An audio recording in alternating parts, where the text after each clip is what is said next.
Hey there everyone, welcome back to the channel. Me, Sashin Johnson, your host of the Stratford End. It's cold, it's wet, it's rainy, but we are here speaking about our favorite club, Manchester United, and everything that it entails. How are you guys doing? And of course, welcome to today's video. Thank you for 300 subscribers.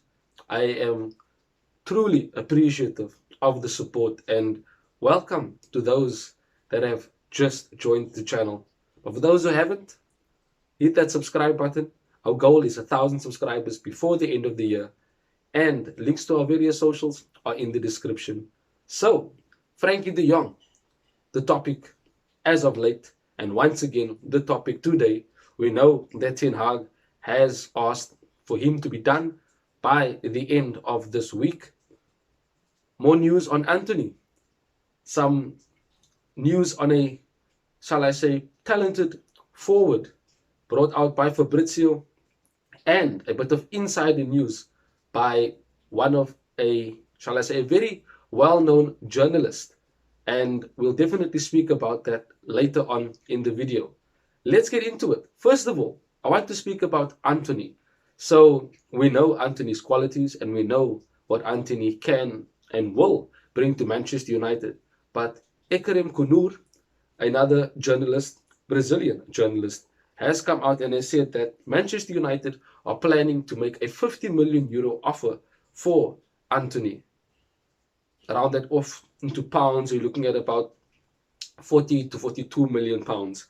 And that is a bargain for the quality of Antony. And it is something we need to jump into. It's something we need to get done. If we look at City signing Haaland, Nunez going to Liverpool, we need an attacker. We need someone to come in and freshen up the forward line, put a bit of pressure on the likes of Rashford and Sancho, etc. And as I said, having him on the right-hand side would be excellent. He knows how Ten Hag wants to play and will definitely bring quality and a sense of balance on our right-hand side now. Rafinha is also there of Leeds, and Barcelona are tracking him, but I do believe that Ten Hag definitely does have an eye on Rafinha because he's already Premier League proven and he is Brazilian with a left foot just like Antony. So we'll definitely see Antony, becoming more and more spoken of as the days go on because it is picking up now, and a lot of the UK and, shall I say, wider European reports are speaking of Antony going to Manchester United. Furthermore, Antony is a player appreciated by Erik ten Hag, of course, and certainly mentioned in an internal conversation with the club for this summer. Antony to Manchester United is definitely on, and I would love to see Antony come through the door after, of course, a Frankie de Jong deal, because in my opinion, Frankie de Jong to Manchester United is and will be our biggest transfer of the summer. And once that is out of the way, then definitely we can look to see at other targets who we will be getting. I think Darwin Núñez was the only one where we looked at having competition for his signature. But in terms of, shall I say, Frankie de Jong, Antony, Timber, Ibrahim Sangare, defensive midfielder, these are all transfers that I think will be done efficiently and also faster than the Frankie de Jong deal, mainly because it's not as big as the Frankie de Jong deal from Barcelona to Manchester United. Now, Fabrizio Romano has come out and has given us a report, and something which is interesting, and I had to go and do my research on this. Derby County has a striker, according to Fabrizio, but in my opinion, he's more of a winger, a left-footed winger at that, in the name of Malcolm Ebiowei. Definitely go and watch him. He seems to be a player that is able to take on his man, similarly to Darwin Núñez, but he is left-footed, has close control, has got good pace, is able to run in behind, is able to deliver balls into the box. Go and have a look at him. But Fabrizio has reported saying that Manchester United and Crystal Palace are leading in the race to sign Derby County's Malcolm Ebiowei born in 2003. Monaco has asked for him, but he's expected to stay in the Premier League. Manchester United and Crystal Palace are leading the race. So I don't know much about Malcolm Ebiowei, and the fact that he's born in 2003 tells you that he is one for the future. But this is what Manchester United did in the past with Sir Alex. We signed top talents in and around England, and we ensured that they are at Manchester United. So within 1, 2 years, 3 years, they are in the first team and definitely making an impact. So good to see that we are scouting, top young talent, because that is what Ten Hag said is one of his demands. If you remember back to the videos where I spoke about his interview, he basically, alongside John Murter and Richard Arnold, they've decided with the scouting department that we need to have top talent, top young talent that can be developed into world-class players. And Malcolm Ebiowei definitely falls into this particular category. So good on Manchester United's side to go and look at these young talents and sign them so that we can have a decent future in terms of good quality players that can become world class.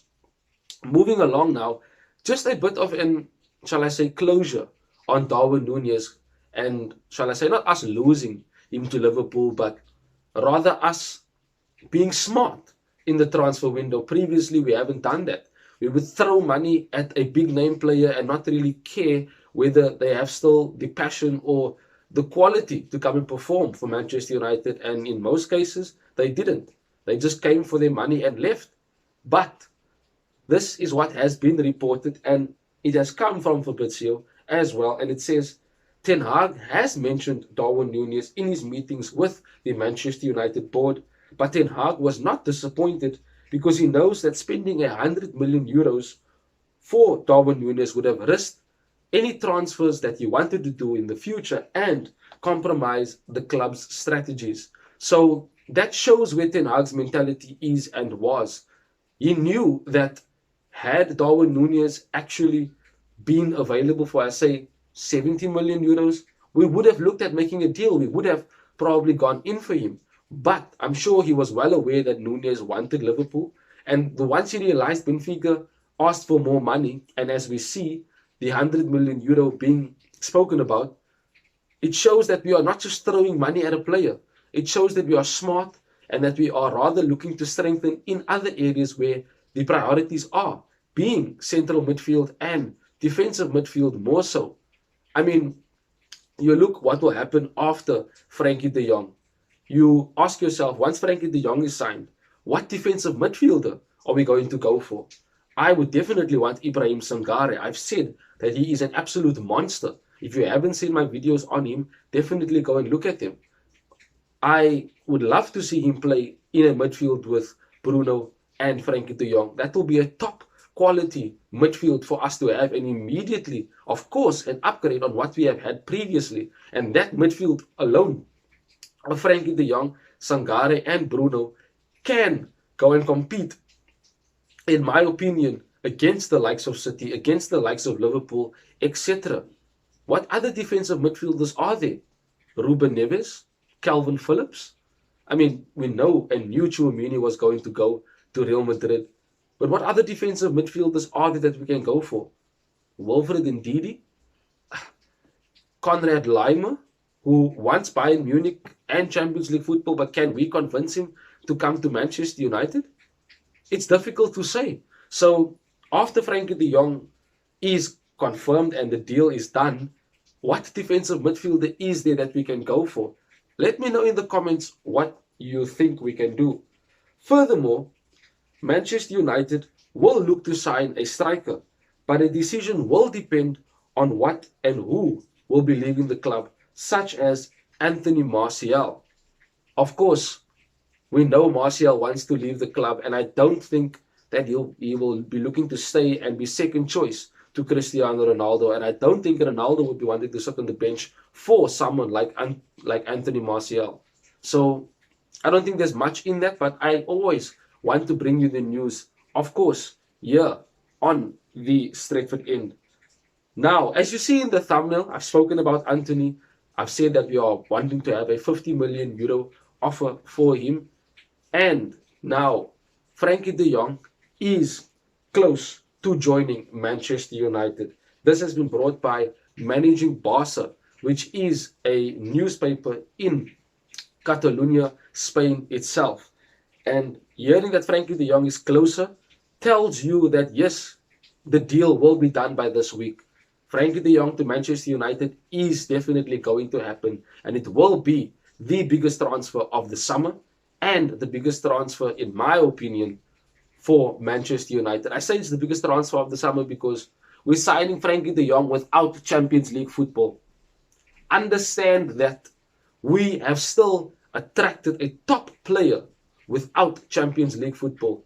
And that is credited to Ten Hag and the work that he done behind the scenes to make sure that Frankie de Jong wants to come to Manchester United. Now, lastly, Alex Crook has come out and has said that I think Antony and Frankie de Jong are two definite arrivals at Manchester United. Players who Ten Hag trusts. As we know, he definitely wants Frankie de Jong. We are close to getting him. The deal can and will be potentially done by the end of this week. Antony, as we know, he wants a player from the right-hand side with a left foot. Rafinha is there, as I said, but Antony is more trusting for him because he has already worked with him and knows the qualities that he can bring to the team. So, busy days ahead for Manchester United. Lots of transfer news, but it will be brought to you here on the Stretford End, of course. Thank you guys for joining me. Thank you for watching the video. Don't forget to subscribe to the channel. Links to our socials in the description below. That is it, me, Sashin Johnson, from the Stretford End. Till we speak again soon. Bye-bye.